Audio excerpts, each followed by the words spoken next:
Canada का current timeline क्या चल रहा है, मैं सारी कैटेगरीज का बताऊंगा, चाहे उसमें स्पाउस है, चाहे स्टूडेंट है, चाहे विजिटर वीजा वाले हैं।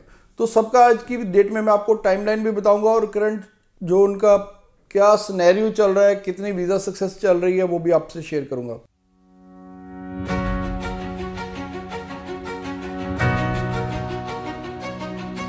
Bells Overseas, the sound of your future.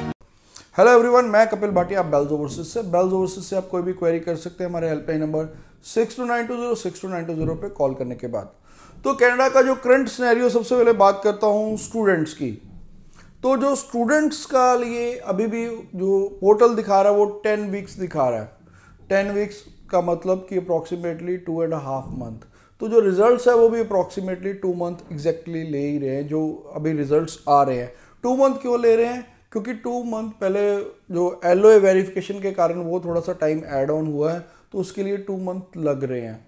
तो आगे भी यही उम्मीद है कि यही सिलसिला जारी रहेगा, 2 मंथ्स का आप लेके चलिए। उसके बाद वीज़ा सक्सेस की बात करूँ तो स्टूडेंट्स का इस टाइम पे वीज़ा सक्सेस ऑलमोस्ट 100% है। मतलब सभी का वीज़ा सक्सेस बहुत बढ़िया चल रहा है, अनलेस एंड अनटिल अगर आपने कोई फाइल लगाने में कोई गलती नहीं की है या आपका प्रोफाइल बहुत वीक नहीं है।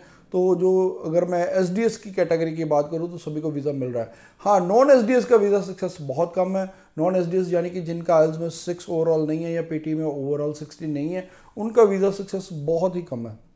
तो वो मैं नॉन SDS में हमेशा स्टूडेंट्स को सजेस्ट करता हूँ कि अगर आप फाइल ना ही लगाए तो बेटर रहता है कि आप अपना SDS करके फाइल लगा सकते हैं। दूसरा आप आते हैं विजिटर वीज़ा। विजिटर वीज़ा का ट्रेंड बहुत अच्छा चल रहा है। तो विजिटर वीज़ा हमारे रिसेंटली काफ़ी अप्रूव भी हुए हैं, तो उनके रिजल्ट्स भी बहुत जल्दी आए, एक का 15 डेज़ में, एक का 9 डेज़ में। तो वैसे जो उस पर इनकी वेबसाइट पे लिखा वो 25 डेज़ लिखा है, लेकिन रिजल्ट्स उससे 25 डेज़ से भी पहले ही आ रहे हैं। तो विजिटर वीज़ा का अभी भी ट्रेंड ठीक है, अप्रॉक्स 25 डेज़ 20-25 डेज़ में आ रहे हैं वीज़ास। अब बात करता हूँ स्पाउस वीज़ा की। स्पाउस वीज़ा में जो उन्होंने दिखाया है 19 वीक्स यानी कि 4 to 5 मंथ, वो उस केस में है अगर आपकी फाइल स्टूडेंट के साथ नहीं लगी है, स्टूडेंट पहले चले गया है और मेन एप्लीकेंट पहले जा चुका है, स्पाउस की फाइल आपने बाद में लगाई है, तो उसका 4 to 5 मंथ वेटिंग पीरियड है। कम से कम 3 से 4 महीने लग ही रहे हैं। अगर एक्चुअल भी देखें तो 3 to 4 मंथ लग रहे हैं।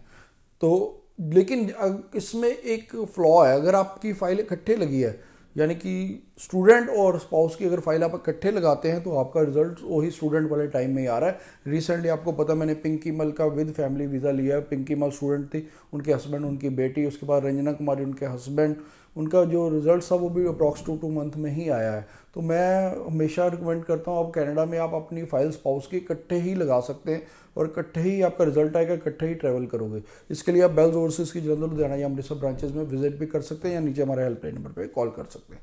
Thanks for watching. Bells Overseas, the sound of your future.